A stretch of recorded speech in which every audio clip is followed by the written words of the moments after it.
부천 옥길 지구의 주민 편의시설이 하나둘 갖춰지고 있습니다. 하지만 주민들의 최대 관심사인 교통과 행정 관련 인프라는 여전히 제자리 걸음입니다. 대형 유통업체들이 사업을 줄여가고 있습니다.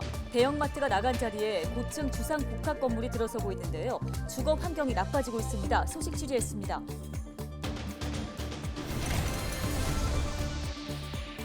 경기도의 미분양 아파트 비율이 역대 최고치를 기록했습니다. 매매 거래량도 감소하고 있어 미분양 아파트는 더욱 늘 것으로 보입니다. 인천시가 치매 환자의 존엄을 지키는 인천형 치매 환자 돌봄 모델을 개발 중입니다. 인천시는 치매 환자 돌봄 기법을 공공은 물론 민간 기관으로 확대할 방침입니다.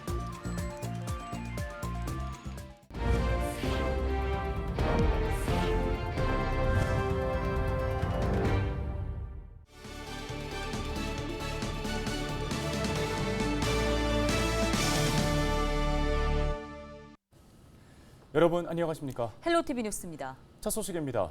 부천의 작은 신도시 옥길 지구에 최근 생활 인프라가 하나 둘씩 갖춰지고 있습니다.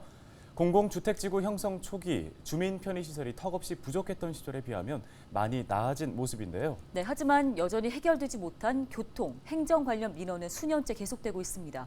이정아 기자가 취재했습니다. 지난 2016년부터 본격적으로 입주를 시작한 부천 옥길지구. 마녀 세대 아파트 대단지가 들어선 신시가지입니다. 부천 소사경찰서는 지난달 말 기존 송내청사에서 이곳 옥길지구로 이전을 마치고 업무를 시작했습니다. 또 인근의 별빛마루 도서관은 2년간의 공사를 끝내고 지난 7월 문을 열었습니다. 연면적 6천여 제곱미터로 지하 1층, 지상 3층 규모의 별빛마루 도서관은 최근 체험 프로그램 등을 대폭 늘리며 지역 대표 문화시설로 자리 잡아가고 있습니다. 관내에서 가장 큰 규모의 별빛마루 도서관이 생기면서 기존의 문화 혜택이 부족했던 옥길지구에서도 걸어서 10분 내 독서 문화 공간이라는 부천 문화 정책을 충족할 수 있게 되었습니다. 또 수영장과 다목적 체육시설을 갖춘 옥길문화체육센터도 들어설 예정입니다. 반면 교통민원은 좀처럼 해결이 쉽지 않은 모습입니다. 평일 오전 시간대 부천 옥길지구 버스 정류장. 정류장에는 서울 신도림과 여의도로 향하는 노선이 하나둘 생겼지만 아침 시간대 탑승 인원을 생각하면 여전히 부족한 수준입니다. 특히 서울 강남권까지 가려면 대중교통을 여러 번 갈아타야 할 만큼 상황이 열악합니다.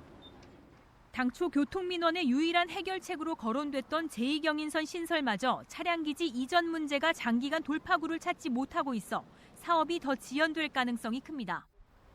주민들은 불편을 토로합니다.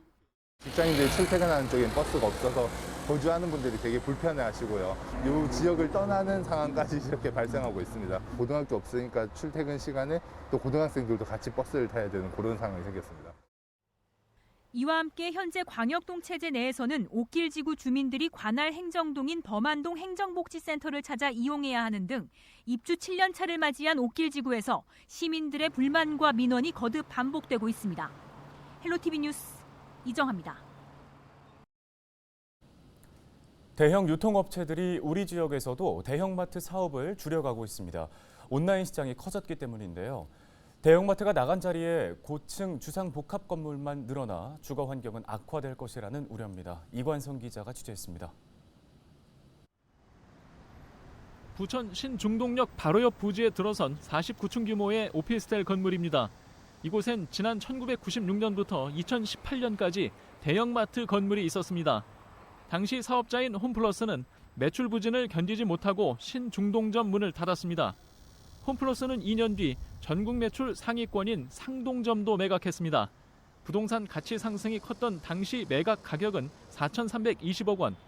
지역에서는 땅값이 오르자 대형 유통업체들이 대형마트 사업을 접고 부동산 장사에 나섰다고 우려했습니다. 땅값의 상승이 상당히 높아졌어요. 그러니까 부동산을 확보하고 있는 유통업체들의 자산 규모는 커진 거예요. 그런데 영업이익 이 부분은 상당히 지금 고전을 하고 있는 상태입니다. 기존에 가졌던 그 유통업 형태로서는 그 온라인 형태의 소비자 욕구를 충족시켜주기가 힘들어요. 실제로 대형마트 시장은 지난 수년 동안 매출이 줄고 있습니다. 2016년 국내 유통시장에서 25.5%를 차지했던 대형마트 매출 비중은 올해 15%까지 줄었습니다. 반대로 온라인 시장은 2016년 33.7%에서 올해 48% 가까이까지 성장했습니다. 온라인 시장 매출이 성장하면서 대형 유통업체들은 부진을 겪고 있는 대형마트 건물들을 잇따라 매각하고 있습니다. 대형 마트 건물이 사라진 자리에는 오피스텔과 주상복합 건물이 잇따라 들어서고 있습니다.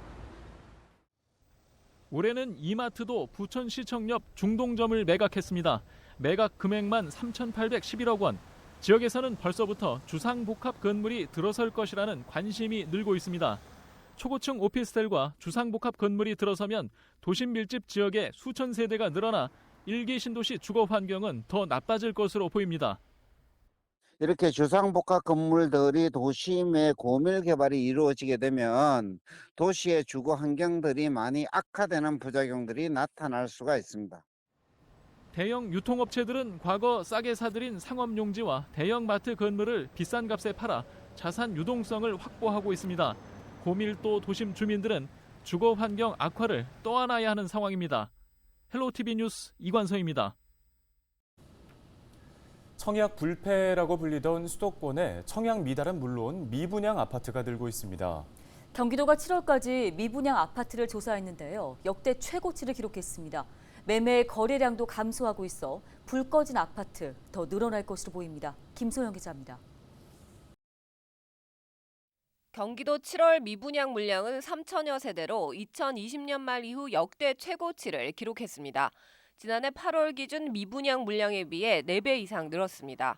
아파트 매매 거래량은 지난해 8월 기준 13,526건에서 4,094건으로 감소하면서 거래량 역시 줄어들었습니다. 경기도청이 발표한 자료를 살펴보면 경기도 민간 미분양 주택은 3,393가구로 전월 대비 74가구 증가했습니다. 경기도 민간 미분양 주택 물량은 올해 들어 지속적으로 증가하고 있습니다. 월별로 살펴보면 1월 855가구, 2월 1,800여 가구, 3월 2,200여 가구에서 7월에는 3,300여 가구로 점점 늘어났습니다. 준공후 미분양 물량도 7월 들어 증가하고 있습니다. 올해 경기도 준공후 미분양 가구는 1월 390가구, 2월 384가구, 3월 368가구로 줄어들다가 4월부터 다시 늘어나기 시작해 7월에는 600가구가 넘었습니다. 그렇다면 경기도에서 주택 미분양이 가장 많이 발생한 지역은 어디일까 살펴봤습니다. 양주시가 847가구, 안성시가 628가구, 연천군이 347가구 순으로 나타났습니다. 전문가들은 집값은 비싸고 금리는 인상돼 분양시장이 얼어붙고 있으며 당분간 미분양 사태는 이어질 것으로 전망하고 있습니다. 지금 향후에 집값 상승이 크지 않게 예상되거나 아니면 주변 시세보다 분양가가 별로 싸지 않다고 하는 지역을 중심으로 해서 미분양 사태가 좀 생기고 있다고 생각하고요. 그다음에 결국 그 주된 원인이 미국의 금리 인상에 달려있기 때문에 미국 금리 인상의 추이에 따라서 이런 현상이 심화될지 아니면 향후에 어느 정도 진정될지를 지켜봐야 할 것 같습니다. 주택 청약 시장 역시 꽁꽁 얼어붙으면서 경기도 지역에서는 무순위 주택 청약이 지속적으로 이어지고 있어 하반기 미분양 주택 증가세도 이어질 것으로 보입니다. 헬로티비 뉴스 김소영입니다.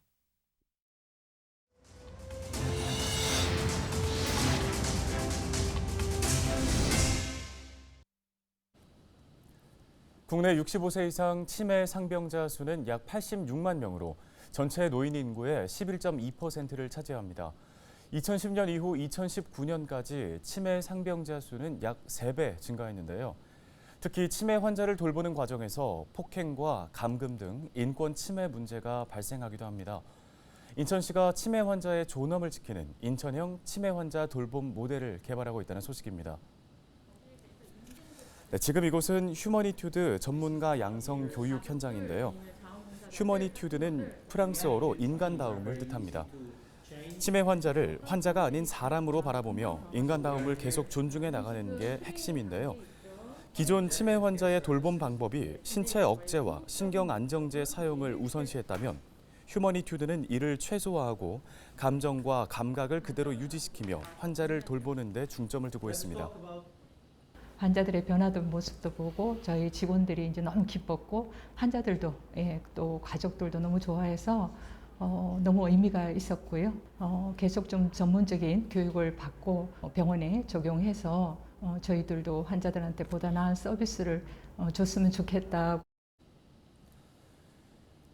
휴머니튜드는 지난 2019년 국제 치매 케어 워크숍을 통해 소개된 선진 돌봄 기법으로 보건복지부 제4차 치매관리 종합계획 수립 연구에서도 선진적인 치매 노인 돌봄 방법으로 인정하고 있습니다. 현재 인천 제1, 제2 시립 노인 치매 요양병원에서 이 휴머니튜드 돌봄 기법을 적용하고 있는데요. 인천시는 전문 교육자 양성을 위해 휴머니튜드 전문 교육기관인 프랑스 IGM 연구소의 전문 트레이너도 초청했습니다. 내년 4월까지 양성 교육을 이어나갈 계획입니다. 치매 돌봄 특별시 인천 구현을 위해 우리 시에서는 휴머니티드 돌봄 기법을 공공 민간 기관에 단계적으로 보급할 거고요. 최신 정보통신 기술을 기반으로 한 치매 예방 서비스 제공에도 민간 기업과 협업해서 매진할 계획입니다.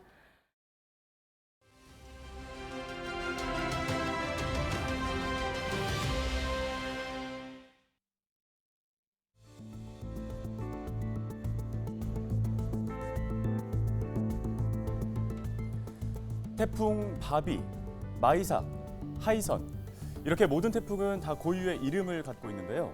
그렇다면 누가 어떤 기준으로 태풍에 이름을 붙이는 걸까요? 우선 올해 11번째 태풍으로 기록된 흰남노는 라오스에서 제출한 이름으로 라오스의 국립공원 명칭이기도 합니다. 공식적으로 태풍의 이름을 정한 건 제2차 세계대전 이후 미군인데요. 자, 그러다가 지난 2000년부터 아시아 태평양 지역 태풍위원회 회원국들이 제출한 이름을 순번대로 붙이고 있습니다. 모두 14개의 나라에서 10개씩 이름을 제출해 140개의 이름이 사용되는데 한 해 태풍이 25개쯤 발생하는 걸 감안하면 이 이름들을 한 번씩 다 쓰는 데에는 5년에서 6년이 걸리는 셈입니다. 그런데 태풍 루사나 매미처럼 큰 피해를 일으키게 되면 피해 국가에서 제명을 요청해 그 이름을 더 이상 사용하지 않는다고 합니다. 그래서 북한이 제출한 태풍 매미는 무지개로 바뀌었다가 지금은 수리개로 대체됐습니다. 기상청 국가태풍센터는 각 나라를 대표하는 동물이나 꽃, 상징물 등을 태풍 이름으로 붙이는데 우리나라의 경우에는 필요할 때마다 국민 공모 등으로 이 이름을 선정한다고 밝혔습니다.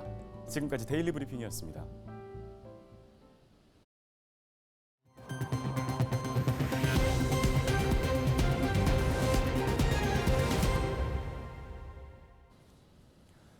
경기도 장애인 체육대회가 오는 3일 사흘간의 열전을 마무리합니다.